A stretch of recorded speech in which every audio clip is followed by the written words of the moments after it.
Good morning. We got a news roundup today. There's actually a couple pretty critical, important ones that are a little bit of like a PSA warning type of thing. So I would actually recommend watching all of this one. With that being said, let's just get into the news. Okay, the first one is a hotfix update. So if you remember my previous video, we were talking about Uber Uniques could drop from the Helltide chest, and they had a very high chance to drop from these. The reason for this actually was, I suppose, that barbarians and sorcerers literally don't have like a helmet, a unique helmet, so they would go farm the helmet spot, and when a unique would drop, it would literally be the only unique, the helmet they could have, which is the multi-class one, which happens to be Harlequin's Crest, aka a Uber unique. So for that reason, you could just roll a barbarian or sorcerer, go do chests, and you're basically getting these things all day long. Now, they identified that was 142 people got the crest. So it's not like this huge emergency where millions of people got it, okay?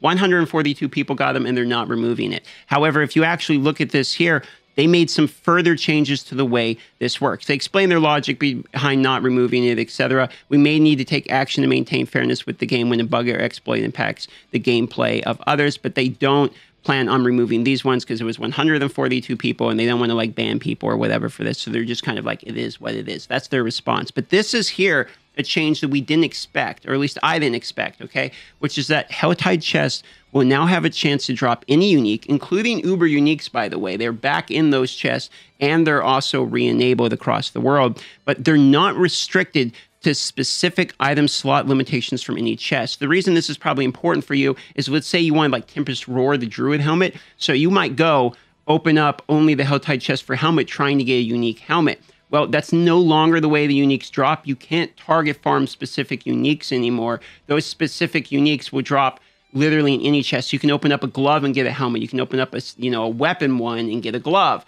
So if you're trying to get very specific uniques, doesn't matter anymore. We're probably all going to be farming the mystery chest once again. I personally would have preferred it where you can actually target farm the uniques. I actually thought originally that was a pretty good change. I don't know if they're changing this because of technical limitations or something. I have no idea, but that's what they did.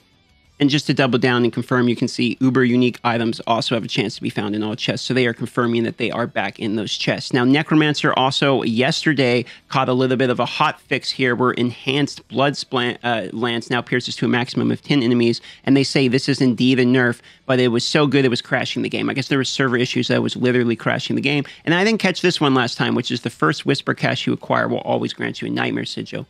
Okay, now on to some points about seasons, including one that you definitely need to know if you're a hardcore.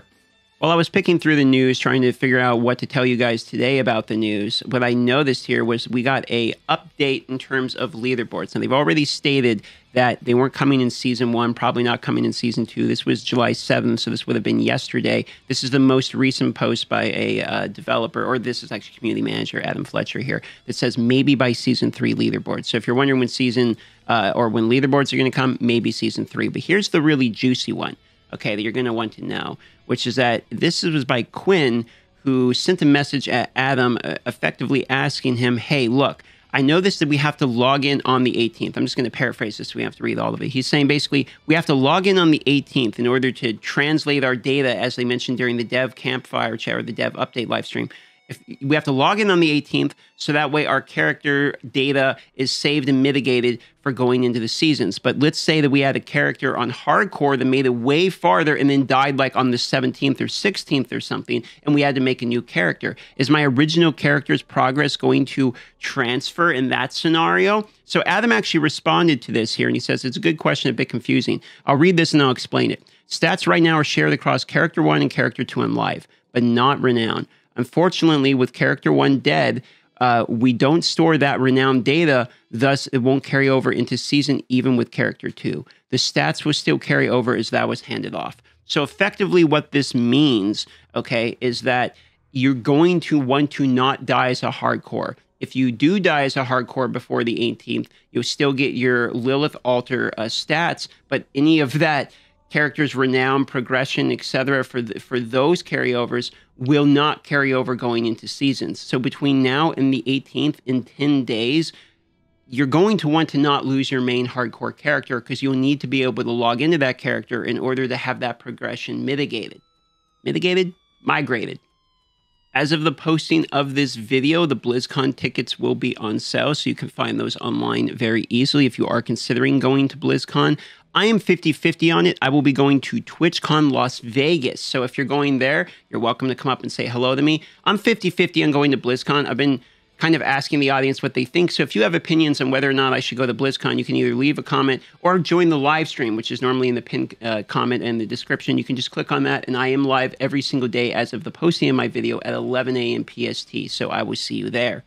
Also, there was some drama related to the fact that the 1,000 Diablo 4 hardcore players that made it to level 100 wasn't actually a correct list, and there were some people that kind of fell through the cracks and didn't make it. They're actually updating this with an amended list, and they will be adding these people in, essentially. Also, who's that handsome fellow right there, huh? Kind of an interesting story, that one. If you want to hear that story, I'll tell it live. But I basically went there to test some things. But that's about it for today's news roundup. Hope you appreciated the video, and I'll see you on the live stream.